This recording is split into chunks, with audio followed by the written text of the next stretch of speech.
বিচিত্র আচরণ, ব্যাগ দিয়ে দরজা আটকে বন্ধুদের ট্রেনে ওঠার অপেক্ষা, ছাড়তে দেরি হলো ট্রেন। সিসিটিভি ফুটেজ প্রকাশ্যে এবং সেই ফুটেজ তুলে ধরছে আপনাদের সামনে জি 24 ঘন্টার পর্দায়। কলকাতা মেট্রোয় হলুদ লাইনে দমদম ক্যান্টনমেন্ট স্টেশনের এই ঘটনা ঘিরে চাঞ্চল্য তৈরি হয়েছে।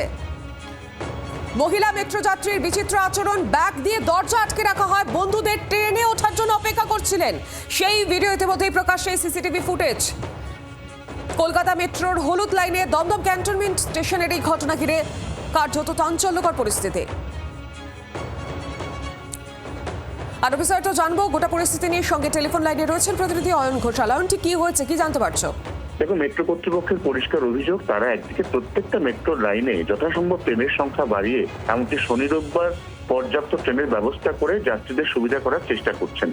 এই অবস্থায় মেট্রো বারে বারে দেরিতে চলার অভিযোগ ওঠে। মেট্রো নিয়ে যাত্রীদের অভিযোগ বিস্তর, কিন্তু এবার মেট্রো কর্তৃপক্ষ ইয়েলো লাইনে ক্যান্টনমেন্ট স্টেশনে একটি ট্রেনের কামরার ভেতরের যে ভিডিও বা সিসিটিভি প্রকাশ করেছেন তা স্তম্ভিত করে দেওয়ার মতো। কারণ সেখানে একজন মহিলা যাত্রী, তিনি নিজে প্রথমে উঠছেন, তারপর তিনি দরজা, যেটা অটোমেটিক বা স্বয়ংক্রিয় গেট, এই দরজাটার মুখটা আটকে দিচ্ছেন নিজের একটা ভারী ব্যাগ দিয়ে। এবং তারপর যতক্ষণ না পর্যন্ত তার বন্ধুরা সেখানে এসে ট্রেনে উঠছে ততক্ষণ পর্যন্ত তিনি ওই গেটটা একা লক করে রাখছেন, যার ফলে গোটা ট্রেনটা চালানো সম্ভবপর হচ্ছে না।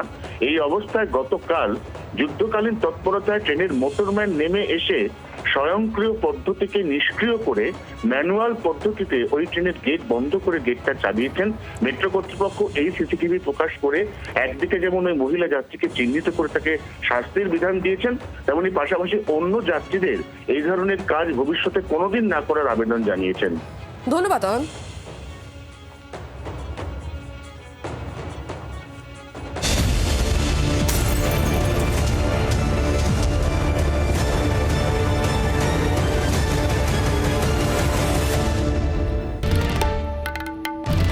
বাংলার আওয়াজ, বাঙালির আবেগ, জি 24 ঘন্টা।